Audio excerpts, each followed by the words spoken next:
Good morning and welcome back to Sunny Side Up with me, your host, Michael, and my co-host, Faith. Faith, how you doing today? Good. Also, question real fast. Oh, okay. Getting right into it. If I'm a co-host, wouldn't that make you a co-host too instead of just like the host? No. Okay. This is mine. Okay. You can call me a co-host when you take over any part of the post-production work. Okay. Until then, you're a co-host. Okay. Technically, what this would be is like, oh, we're co-hosts, and I'm, I'm forgetting the damn word, the producer. Oh, producer. But I'm host. Okay. We're not in operation, so. Oh. Anyways, I wanted to get the best news out of the way, right out of the gate. Okay.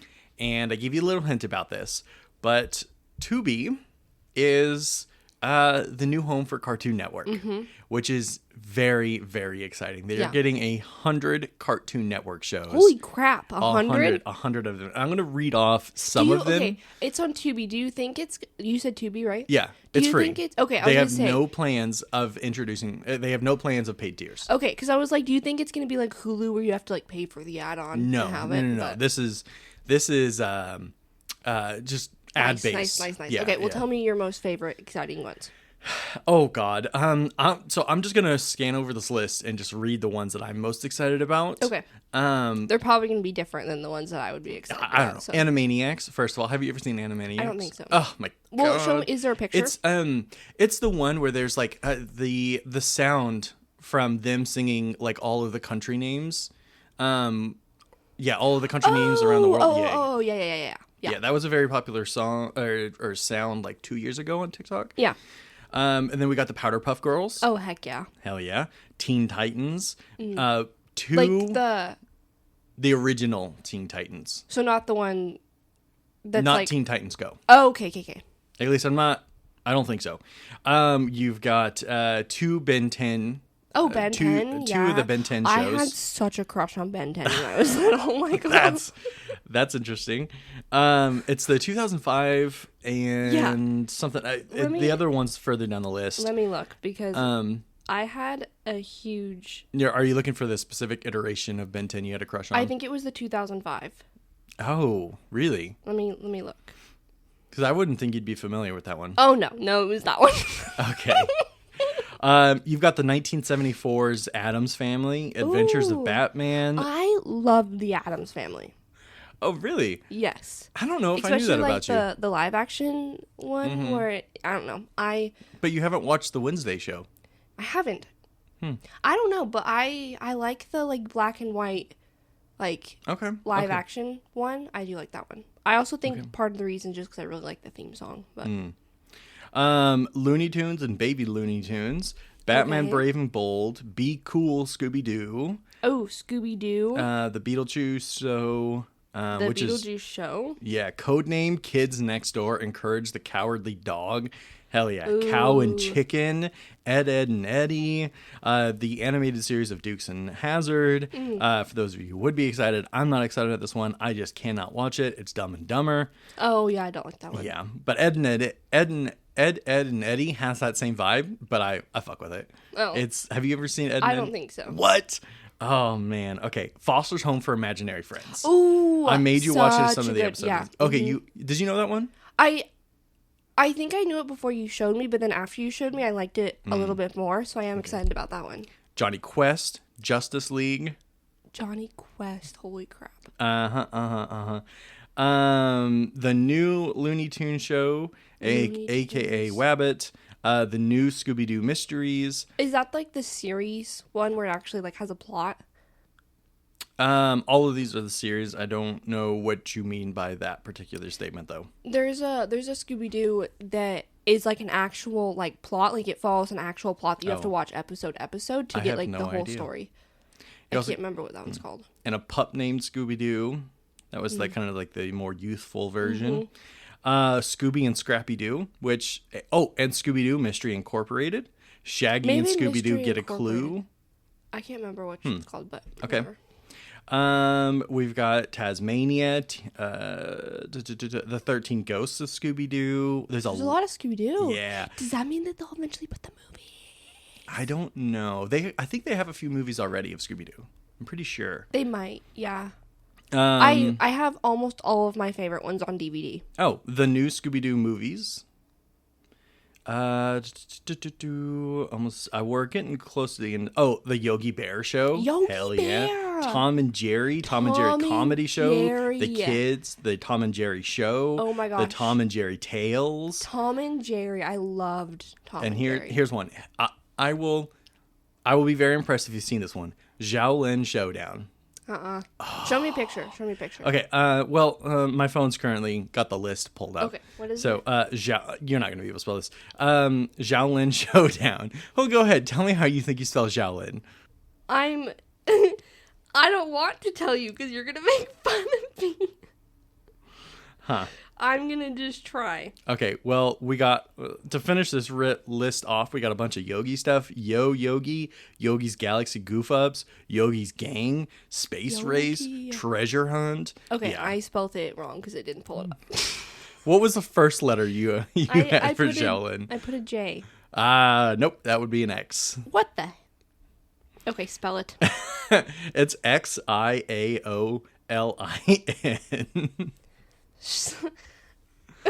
Fuck off, Michael. And this is the one. Have you seen Grim Adventures of Billy and Mandy? I don't think so.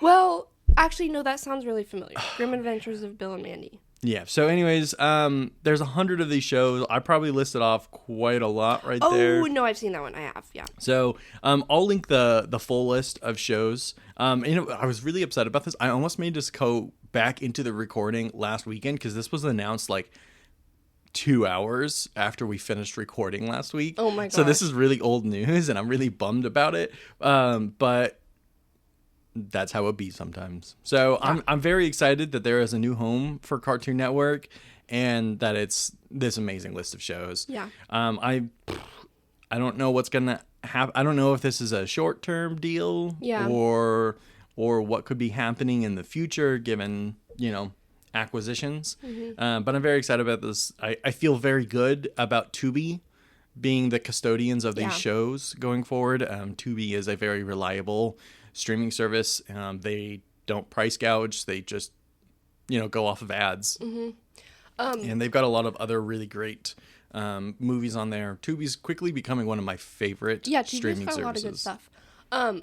Something to piggyback on this real quick. Last night, I realized that one of the cartoons I used to watch is on Disney now. It's on Disney Plus. And I was so excited, and I almost watched it, but I got sidetracked with Hercules, because, again, Hercules. Are you going to say what show it is? Yes.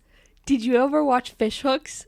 No. 1, 2, 3, 4. Who's a knocking at your door? 5, 6, 7, 8. Hurry up and don't be late. You never watched that show? I don't think so. Oh, my gosh. Nathaniel, we also grew up with slightly different time frames of cartoons. My brother and I were obsessed with Fish Hooks when we were little. We watched it all the time. And I saw that it was on Disney, and I was like, no way. So I think I'm going to start watching that, and that's going to be my new cartoon that I watch. It's so dumb. It's like one of those really dumb shows, but like the theme song is so great. Yeah, anyways. I'm going to see if I can find it to show you the theme song, because I can't tell you how good the theme song is, Michael. Okay. It's truly, truly wonderful, and it's been stuck in my head, and every time that I hear it, yeah. 1, 2, 3, 4. Who's that knocking at my door? 5, 6, 7, 8. Hurry up and don't be late. 9, 10, 11, 12. Got a secret. Yeah, I can't say that I know Fish Hooks though.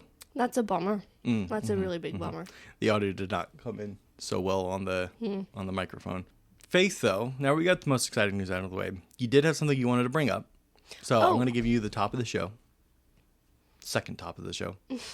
After People We Made on Vacation came out, which is an Emily Henry book that got adapted to a movie. Yep, we talked about it a few weeks ago. Yeah, it's more of her books have been more confirmed that they're also getting movie adaptations. And Beach Read, which is a lot of people's favorite, confirmed the lead role for the girl. And it's the same girl that played Daphne in Bridgerton. She's the lead role in this movie, and I'm really excited about it. So, which one's Daphne? The one the first season's about. Oh, the first season? Yeah. Okay, that's the only one I've actually watched. Yeah. So that her like that actress is going to be January.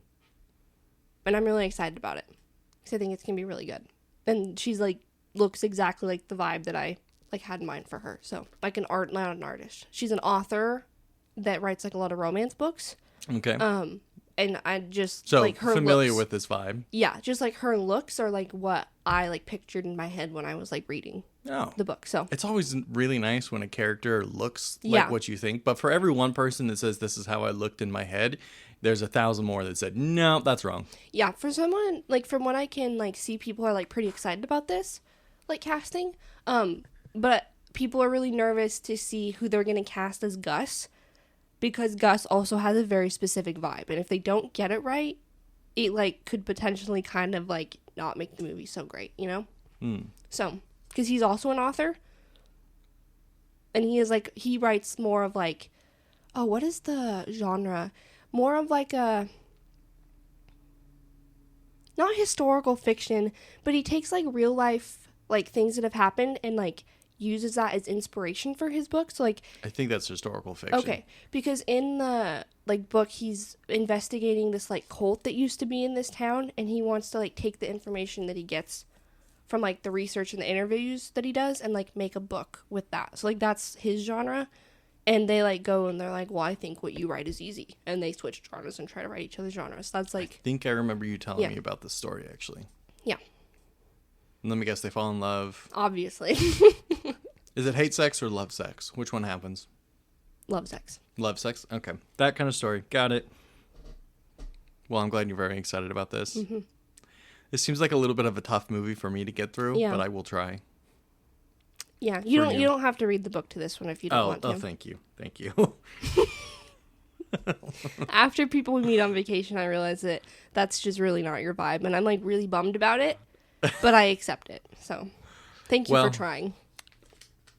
That's how it is with like sci-fi stuff, you know. But I did tell you I was going to read a sci-fi book this year. You did tell me that, yeah. I've got a few you could pick from that I think you might like. I was going to rely on you to give me one that I think that you thought I would like. Okay. I'll have to search my much smaller than yours library to try and come up with some. Actually, I don't. In terms of number, we might have close to the same. I don't know. We can count because I'm actually really curious now. I have a lot of very small books. You do. Because, yeah, no, you've got a pretty decent-sized bookshelf. I do still think I have more than you, though. But we can definitely count. Although, your Harry Potter books are going to count towards yours and not mine. Yeah. Because those are your Harry Potter books. But I also had Harry Potter. Of those. I also had Harry Potter books, but I gave them to a friend because you had 2 copies, and I didn't think we needed 3 copies of Harry Potter in our house. Thanks for giving the win to me. Well, yeah, yours were nicer. Well, mine's a collectible No, series. exactly. Yeah. Like, yours is the collectible series, and then the first set you have is the ones that you actually read. As they came out, yeah. And those mine are were just, rough like, shape. paper backs that I got. So, which, like, still really appreciate. Because it's Harry Potter. Okay, let's move on. I want to give you a hypothetical situation, as hypothetical as Harry Potter is, right? So here's the hypothetical situation for yourself. Okay. All right, here's your hypothetical. It is that a family orders a, let's say, Domino's pizza. Okay. And they get it delivered as they're getting ready to head into the airport. They go through security. No, they don't go through. They somehow manage to get this full-ass pizza after they've gone through security. Let's just say that. Now they bring that whole-ass pizza onto an airplane that you are currently seated in. How do you feel? I would be like, hell yeah, you bought a pizza to bring on the plane with you, like, for your family. Like, what a solid choice. Right. Okay. Great. That's what I thought. I was like, what a good choice. And you can typically buy whole-ass pizzas in an airport anyways. Yeah. Yeah. Right?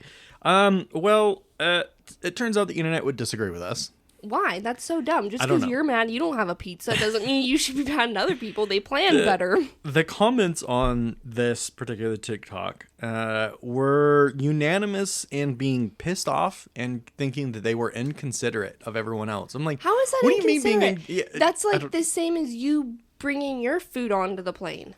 I was very confused about how you could consider this to be like inconsiderate.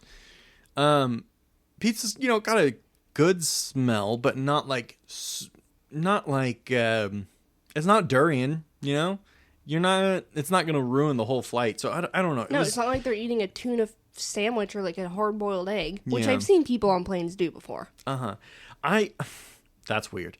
Yeah. But it kind of reminded me that there have been a few moments in the last couple of years that have made me realize I don't quite have the pulse on the zeitgeist that I thought I did. And I'm like, ooh, that's kind of a rough, like if you want to make content on the internet, you kind of need to have a really strong pulse, or a really strong feeling of like what that pulse is on the internet and what people, are going to like. Mm-hmm. It's why I stopped writing that Xbox newsletter, because I kept getting it just felt like I kept getting the opposite of what people felt like. For the big one for me that was like, okay, I need to stop, is when they did the the first Halo game remake. Right? I'm like, we already have a remaster. Do we really need a remake? We've got enough of this. We don't need another one. And I was like, I strongly believed that it was going to be the absolute worst way they could go forward with the Halo franchise, given that it's a brand new studio and this was their first announcement. Mm-hmm. And the internet seemed to be unanimous in thinking like this is the greatest thing they could have possibly done out the gate. Okay, but I think you should have kept doing it, because even if your opinion's different than others, doesn't mean you should stop sharing it.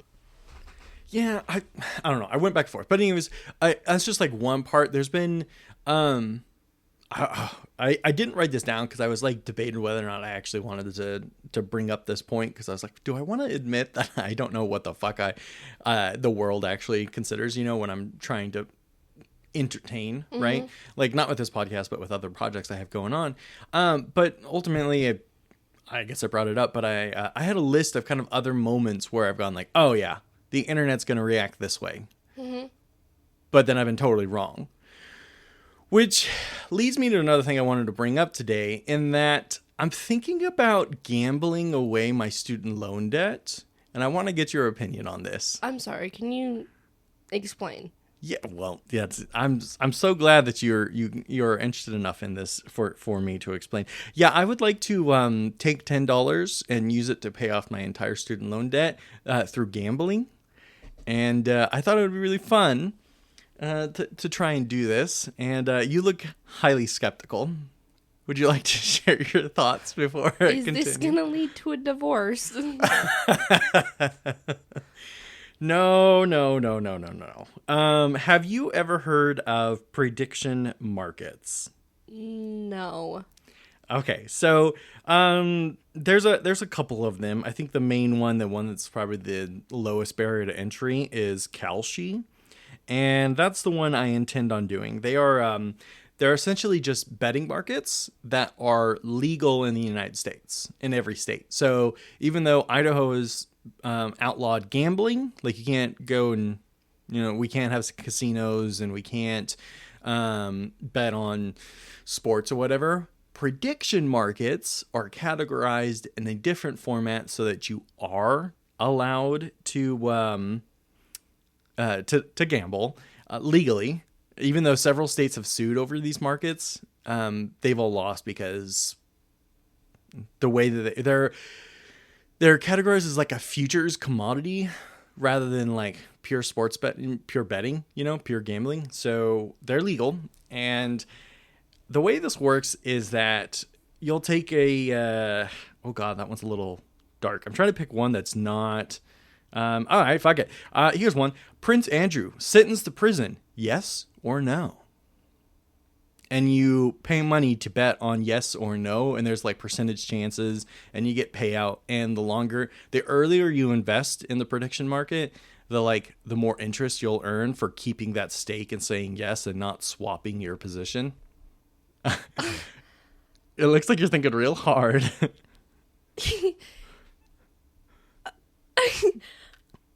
Are you okay? Like, are you just getting so desperate that you feel like you have to do this? Oh, I am desperate, but these bets are like pennies, This feels like a bingo card just in like online form. Oh, here's another one. $5 million volume. Will the U.S. confirm that aliens exist before 2027? This feels like a South Park episode. Wasn't this a South Park episode? Yeah. There's even markets. Michael, go back. Wasn't this a South Park episode? Maybe the close answer to is it. yes. Because they bet on whether Kyle's mom was going to go blow up something. Oh, yeah, something like that. Yeah, so it's like exactly like that. So you're going to do something that they put in a South Park episode? Yeah. Have you completely lost your mind? No, I actually think this would be a very fun way to do it. I would just start with $10, and that's all the money I would put in there. And it would just be an experiment. Michael, they always say, I'll just start with this. And then all of a sudden... No, it is like, that is the purpose of the experiment. Can I turn $10 into $67,000? Yeah, but if you lose that $10, are you going to do another $10 on nope, something else? That is the end of the experiment. That's all. This is more of an experiment than it is like, here is my strategy to pay off my $67,000 of student loan debt. First of all, I thought it was $66,000. It's $66,786. So yes, $67,000. As soon as the interest hits me for the rest of the year, because if you make minimum payments on student loans, you just end up only paying interest. So it just keeps going up. Anyway, so yeah, that's they have prediction markets for everything from crypto to entertainment to politics to sports. You can just bet on any of these for a few pennies. And I'm kind of thinking about how I could farm some content out of this, like how to make it a little bit more fun for me. So that if I do lose the $10, or say that $10 turns into $4,000 and then I lose it all, like, how do I make this less sad? And so I thought, well, obviously, content. Have you ever seen those like kind of classic, what's the word I'm looking for? Like stock shows where it's like a dude in the front of a desk and he's like calling up people and he's like, oh, what's your opinion of this? He's like, oh, I'm ranking this stock as a buy. You know what I'm talking about? Mm-hmm. Yeah. I kind of want to go like that and just call up my friends who like work in government or work related to sports or live that life, of like know everything about it, and saying, hey, I need to know what the likelihood of this is of happening, and then just like making it a show like that. I'm a little concerned for your sanity. What do you mean? What do you mean? What do I mean, Michael? This is insane. I think it's a really fun idea, and I think it has potential. I think it's a fun idea if you're not broke. $10. I can do $10. Okay. But my big problem here is I was trying to decide, what is this actually just like more like a newsletter type deal where I'm just chronicling like my journey from $10 to $68,000? Or is this like a little bit more of an involved show where I'm sitting here and like calling people and like getting their opinions and like running this a little bit more like a more structured medium? What do you think? I think that the vibe I'm getting from this is Dwight in the office trying to exchange his bucks? His thumbtack for a telescope. This is the vibe I'm getting. That is kind of the vibe I'm going for. Mm-hmm. Like I'm trying to trade up from based on predictions. Yeah. So. And he does it. He does do it, and then he's stupid and loses it. So I'm curious to see how this is going to go. I think this is going to go very well for me. Okay. I wish you would support me in my endeavors in life. You always put me down, Faith. I don't have anything else to say about this. This is insane. Well, I'm going to try it out. But I just need to decide what's the format, like how much effort I'm going to put in this. Because also, it would be pretty embarrassing if I went through all the efforts of like starting anything more than like a newsletter if I lose all $10 in like the first week. You can even predict, by the way, whether or not someone will say something during a speech. Like, will Governor Newsom say the word immigrants or ICE in this next speech? This is so crazy. The Fates from Hercules would have a ball with this. Okay. A little bit more online talk, though. I have been noticing a lot of online conversation about how the movie industry has come to the end of the era of cinematic universes. Okay. I don't necessarily agree or disagree with that statement, but I don't feel like we're at the end. I think we're honestly at the beginning where people are still trying to figure out. Marvel has had a corner on the entire market of cinematic universes. I was going to say, that's the only one I can think of. DC has tried to do it several times with Batman and Superman and stuff. Do you know, when I say DC, do you know what I mean? Okay, great. You looked a little confused, so I wasn't sure. No. And there's other like smaller attempts at this, but those are kind of like the two major blockbuster examples of cinematic universes that are most easily pointed to. And I think that this is primarily because of time and money.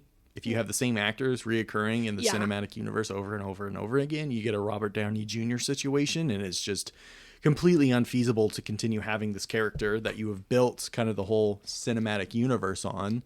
But I don't know.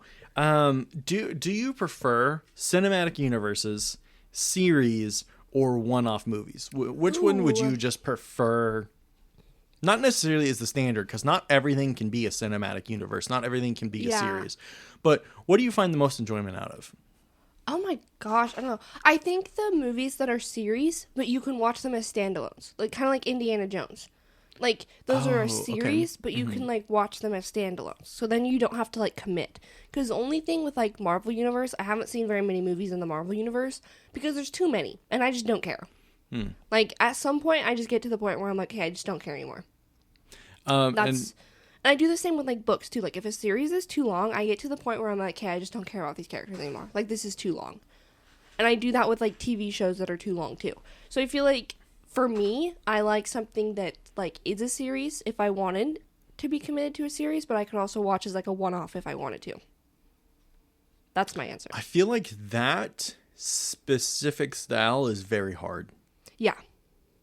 Like I said, like, Indiana Jones is, like, a great example of that. It's like, you can watch them as one-offs. You don't necessarily have to watch the one before it to understand.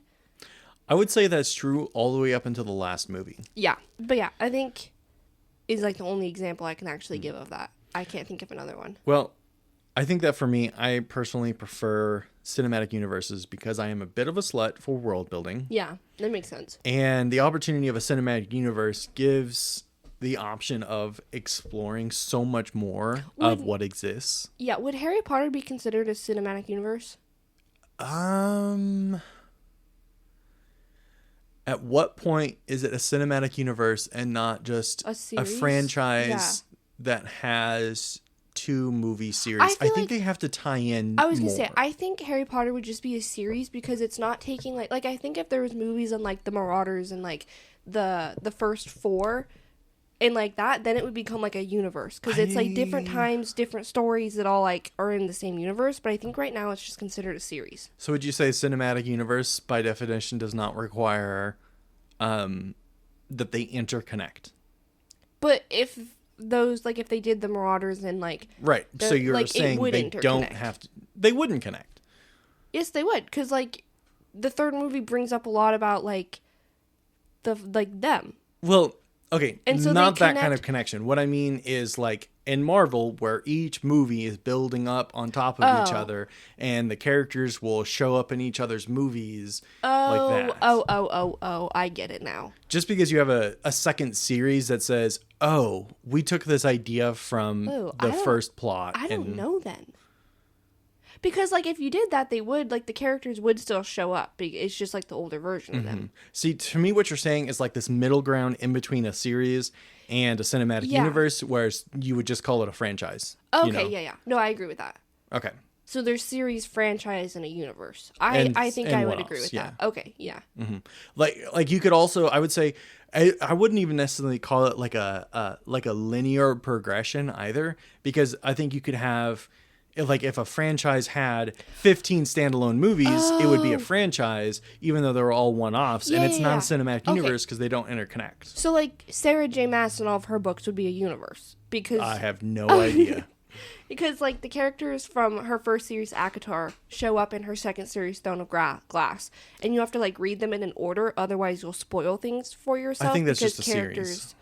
But, like, the characters pop up in the different series. Yeah, but from the first series. It's expected that you read it in a specific order, right? Well, that's how Marvel is.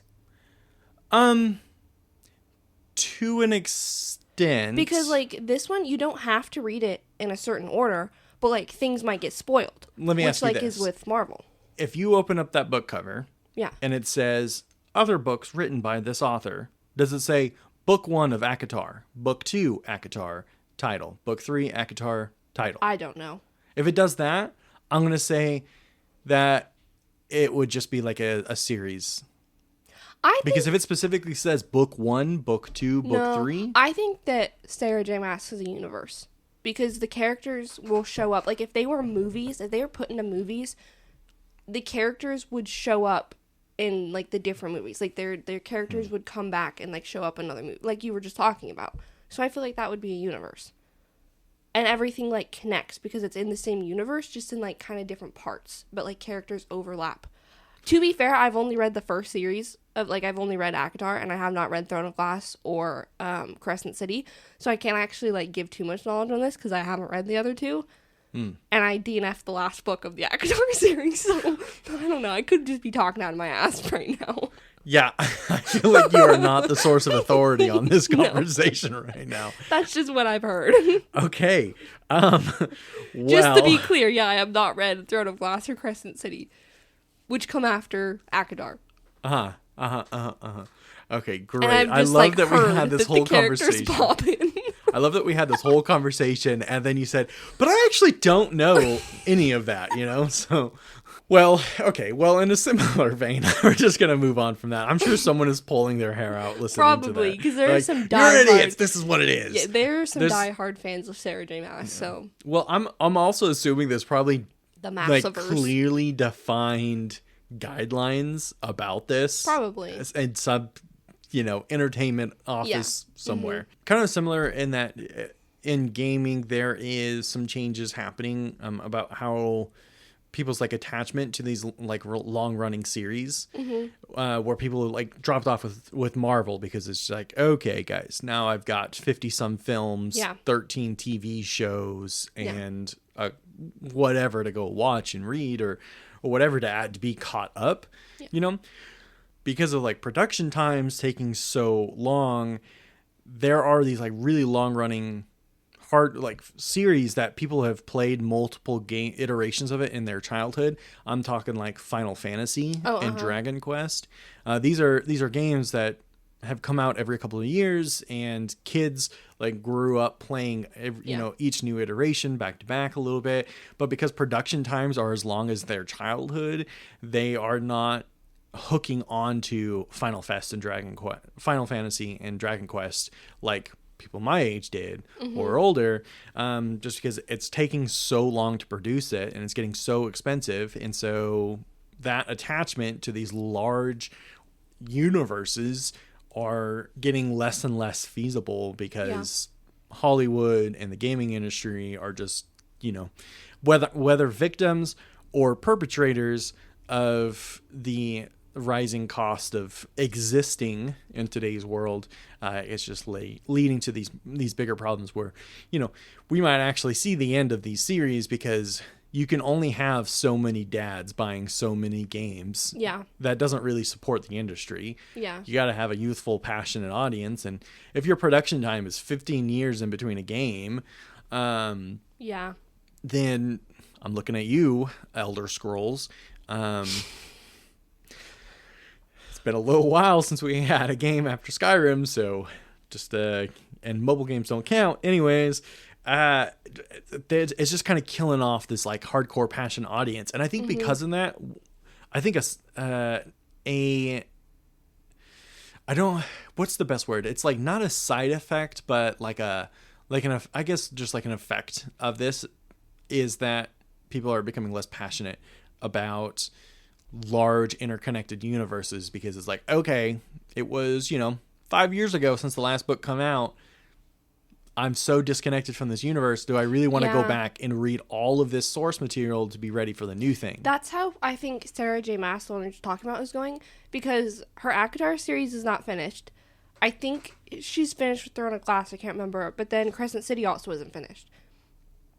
And we just got to like the 10 plus year, I think the 10th anniversary of ACOTAR just happened. And she still hasn't come out, like, even the title of the next one. And people are like, okay, like come on. Yeah. And I'm worried that to counteract that, if executives in the entertainment industry see like, okay, this is bad for business, but we don't want to give up on the cinematic universe, and we don't want to give up on these large interconnected games and series, what's the easiest way to reduce time? It's going to be AI. Ugh. And so I'm really worried that this will push some people that don't want to fix the root cause of the problem. It will just push them to say, let's just adopt AI to speed up the time frame. We should go back and count how many times we say AI on each episode. The point of this was not to talk about AI. I want to be very, very clear. I just think that because like this could drive AI adoption, in that people need to speed up that production time if they want to keep the audience.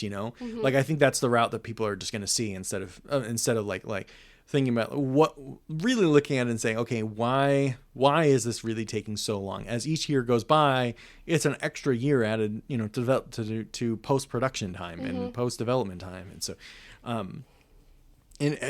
this is kind of like everywhere, and every entertainment, not industry, not medium. Yeah. Every medium of entertainment seems to be taking longer and longer to produce. Yeah. Which doesn't really make sense given today's like technology. You think it would take shorter and shorter. I feel like it's because they when you said that, I like first thought of Bridgerton and how long it takes in between seasons. They think that that's because they know people are gonna wait. Like they know that people are gonna wait to watch it. I don't know. There's a lot of people that seem to be getting louder and louder. Yeah, I think that they won't wait and that they simply will give up. I think it's edging towards that, but at least for, like, Bridgerton, I can't, like, speak on a whole lot of other things, but, like, for Bridgerton, people are so obsessed with these stories that they're willing to wait because they do it so well. I'll give you this. The costumes and everything that goes into Bridgerton is just done so well that I think that's why people are like, okay, yes, I'll wait. Because, like, it's... Yeah. Like, they have a really good... I'll give you a point this way, in that people like the Duffer Brothers... Yeah. Use AI. You know what I'm talking about? Okay, great. The Duffer Brothers say that they like multi-year waits in between seasons, which is kind of absurd, right? Yeah. Like if your seasons aren't going to be like, if you're telling me that, oh yeah, we had to wait 3 years, but there's only like a 3-month wait in between, like in the storyline in between the two seasons, but it's been 5 years. It doesn't work. It just doesn't make any sense. No, I understand. And they like that. They like those waits, and it makes me concerned that there are more people out there in the entertainment industry that call the shots that say that they feel the same way. And I hope that's not the case. I get where you're coming, especially still like to compare here. Bridgerton like doesn't just skip like 3 months. It skips like it's like a whole year in between because they have no choice. They're dealing with small children. Well, let me finish here. They like in between each season, like a full year is supposed to be passed. It's supposed to be the start of the season every year, so a full year. So it like they can kind of get away with waiting a little bit longer because they're like, okay, a whole year has passed. Whereas like in Stranger, like it's still not great, but whereas in Stranger Things, it's all child actors because not everybody in Bridgerton is a child actor. In Stranger Things, like basically everybody's a child actor, and when you wait that long, like 5 years and then be like, oh, it's only been 3 months later, that's a little bit worse.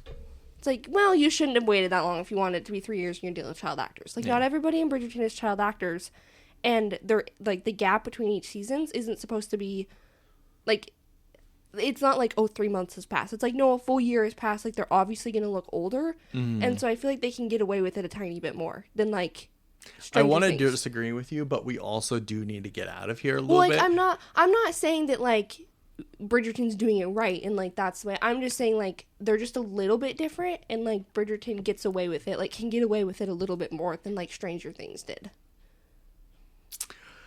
Kind of, because I think, like, it shows the Bridgerton family enough that I'm like, okay, what? It's been 2-3 years since the last season, and this kid is clearly not a year older. You know, that's my problem. If you ever involve a child, you lose the opportunity to have a time gap. See, I don't feel like I feel that way about the youngest kids into Bridgerton. I feel like every season I'm like, okay, yeah, they look older, but not like so much older that you're like, that's not the age that they are. Like you are in Stranger Things. Like season 5, you look at Elle and you're like, you're not a freaking teenager. Like you're a woman with a baby. Like that's what watching her feels like. Whereas like the people in Bridgerton, it's like, okay, you still look a little youthful. And this season, it's gotten to the point where the youngest one is like starting to grow facial hair now. And so it's like, okay, yeah, he's a little bit older now. Like, they, like, shift it a little bit more seamlessly. Like, not perfectly. But they shifted it a little bit better than Stranger Things did. Okay. We have to move on from this. Okay. But there's so much more I want to say. But we are out of time. Unfortunately, I have a movie recommendation, but I need to do a little bit of work to get there. So I'm going to try and blast through this. First, right off the bat, do you know Gorillaz, the band? No. Okay, so Feel Good Inc. is one of their biggest songs. It was like my number one like vibe song in high school. Big fan of Gorillaz. But in the kind of sense that like when I say big fan, I haven't listened to everything, nor do I own any of their stuff. There's a couple of albums that I just really enjoy, and I listen to those a lot. So I like Gorillaz, and a big part of why I like Gorillaz is they have this like art style for them. You know, it's not really live action stuff. They have this like very specific niche kind of art style to represent their characters. They are releasing a short film. Oh, fun. That has unreleased songs from an album in that. And it's going to be called The Mountain, and it's in the same art style of which, you know, like Feel Good Inc.'s music video is. Nice. And I'm very excited about that. So I just wanted to give that little announcement. I saw it moments before I saw the announcement moments before we started recording. Oh, nice. So the movie I was going to recommend, I was stuck between two movies to recommend this week, and I rewatched one of them last night, and I can't recommend it.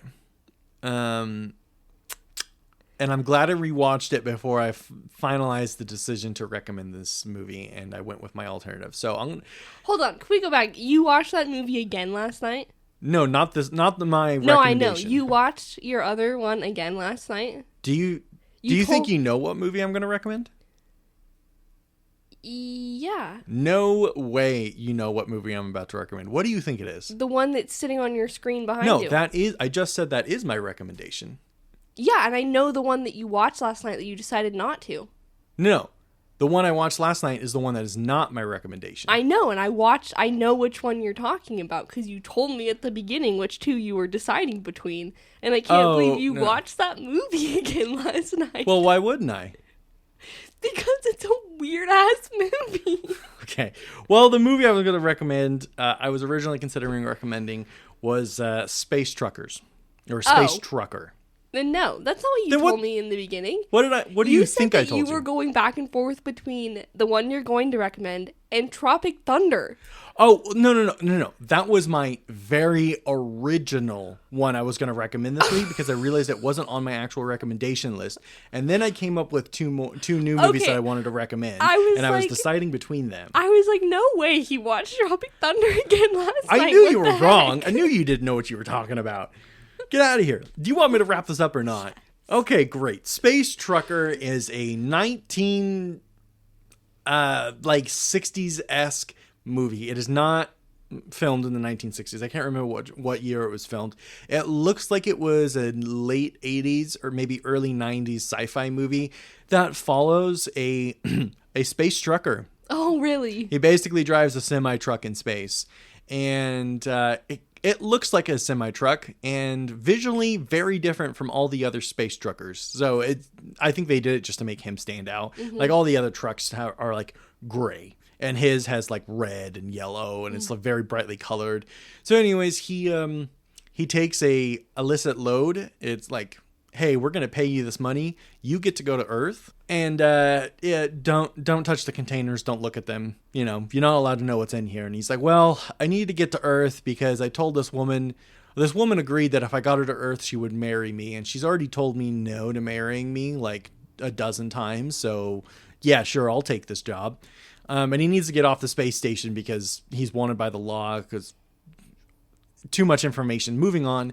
And it comes to find out that he's hauling 5,000 super like powerful murder robots, and one of them gets out, and then they also get kidnapped by space pirates, and the leader of the space pirates actually ends up being the guy who created the super advanced murder robots, and he dies from one of them, and he's like, here's the button, you click this button and it deactivates them.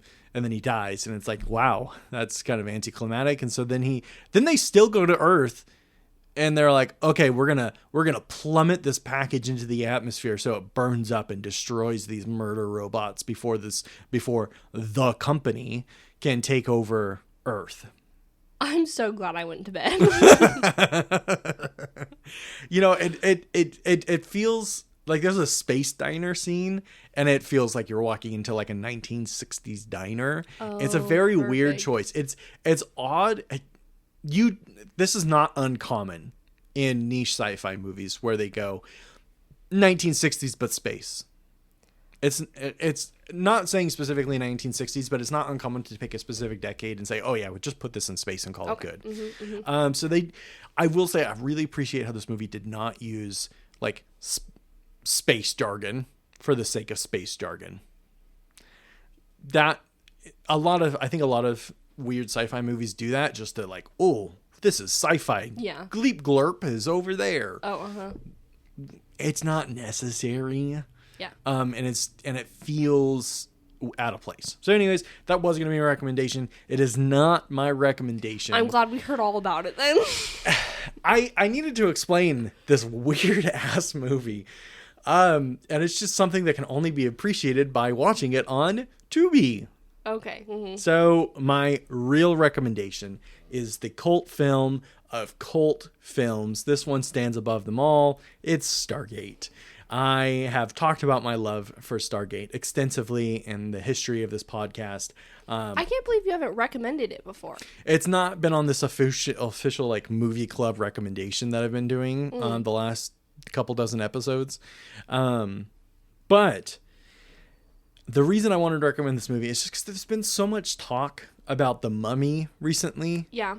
And The Mummy and the Stargate original movie share a lot of similar motifs in the ancient Egyptian kind of vibe to it, right? Which you really seem to enjoy. Oh, I love ancient Egypt. It is one of those like unhealthy white boy associations with like another culture. In my childhood, it was dragons and it was ancient Egypt.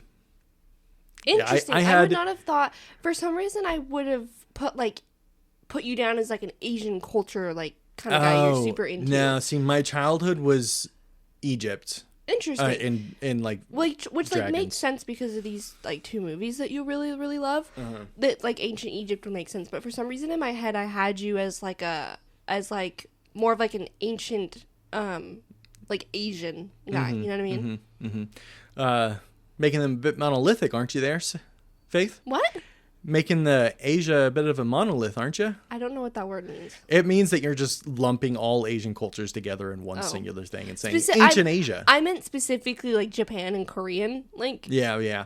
Korea is actually a more recent interest in my life. Like I haven't really been interested in Korean culture or history until I went to the National British Museum, which is the worst place, by the way, to become interested in any non-white culture because everything there is just stolen and whitewashed. Yeah. But anyways, there was a Korean exhibit my first time I went to the British Natural History Museum.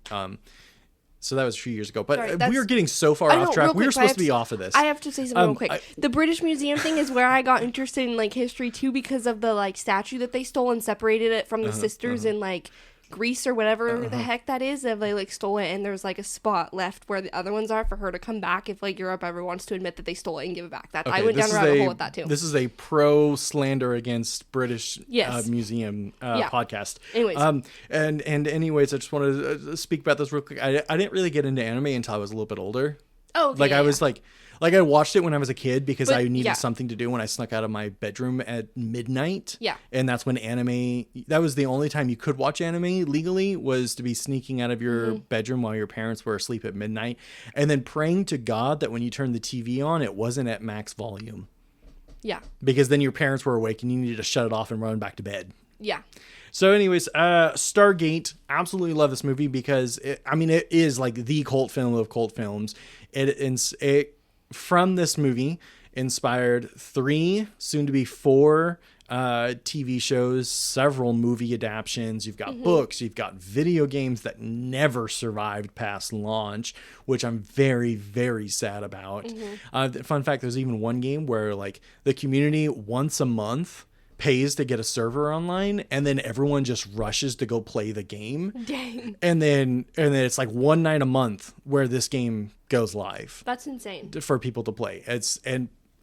To this day, people are still like rushing to go play this game every month. Like people are anxious and waiting for it. And so there's nothing about the Stargate kind of universe that does not like inspire a deep cult passion for this movie. And it might be very popular. It's probably maybe the most popular thing that I put on the movie club recommendation, but that doesn't make it any less cult. The fans of this series are passionate and feel very strongly about this franchise, and so that's why I get to put it on this movie club movie recommendation, because I don't talk about it enough, but it's the cult, the weird, and the indie. That's what I try to go for on this movie club recommendations. And final selling point, we're talking about Kurt Russell, a very young James Spader, and Eric Avari. And honestly, I don't know how you can watch a single Eric Avari film and not go, fantastic, great work, good acting. He is just fantastic. Give me 10 more. No, for real. Eric Avari is just one of those actors where you just cannot get enough of him.